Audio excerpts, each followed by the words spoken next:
Hi friends, welcome to our channel. ఈరోజు మన ఛానల్లో పచ్చిమిర్చి సొరకాయ కర్రీని చాలా సింపుల్గా ఎలా ప్రిపేర్ చేయాలో చూసేద్దాము.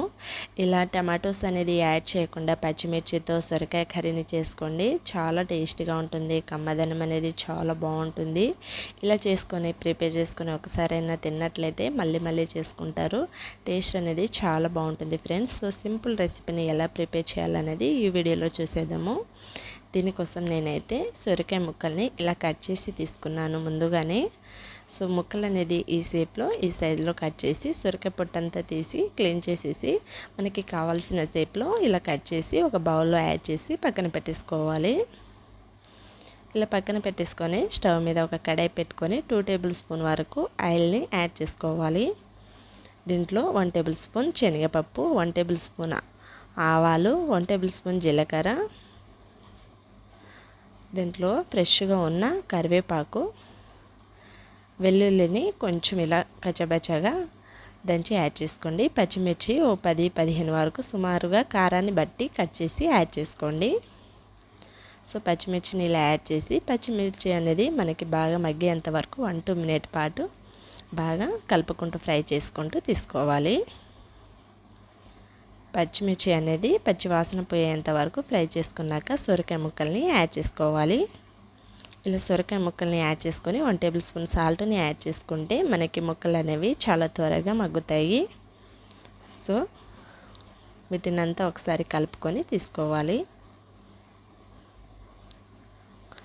ఇలా కంప్లీట్గా కలుపుకొని తీసుకున్నాక ఓ 5 మినిట్స్ పాటు బాగా మగ్గనివ్వాలి. ఇలా మగ్గాక దీంట్లో 1 టేబుల్ స్పూన్ అల్లం వెల్లుల్లి పేస్ట్ని యాడ్ చేసుకోవాలి. యాడ్ చేసుకొని అంతా ఒకసారి కలుపుకొని తీసుకోవాలి. మూత పెట్టి ఓ 5 మినిట్స్ పాటు బాగా మగ్గనివ్వాలి. సో ఇలా మగ్గాక అంతా ఒకసారి కలుపుకొని తీసుకోవాలి. ఇలా కలుపుకున్నాక దీంట్లో 1/2 టీ స్పూన్ వరకు పసుపుని యాడ్ చేసుకోవాలి. పసుపుని యాడ్ చేసుకొని అంతా ఒకసారి కలుపుకొని తీసుకోవాలి. ఇలా కలుపుకున్నాక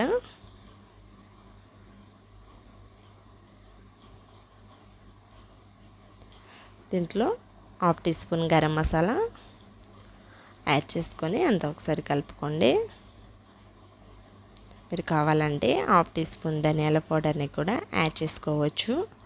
సో ఇలా కంప్లీట్గా ప్రిపేర్ అయ్యాక స్టవ్ ఆఫ్ చేసుకొని ఒక సర్వింగ్ బౌల్ తీసుకొని సర్వ్ అవుట్ చేసుకున్నట్లయితే మనకి ఎంతో రుచికరమైన పచ్చిమిర్చి సొరకాయ కర్రీ రెడీ అయిపోయింది ఫ్రెండ్స్.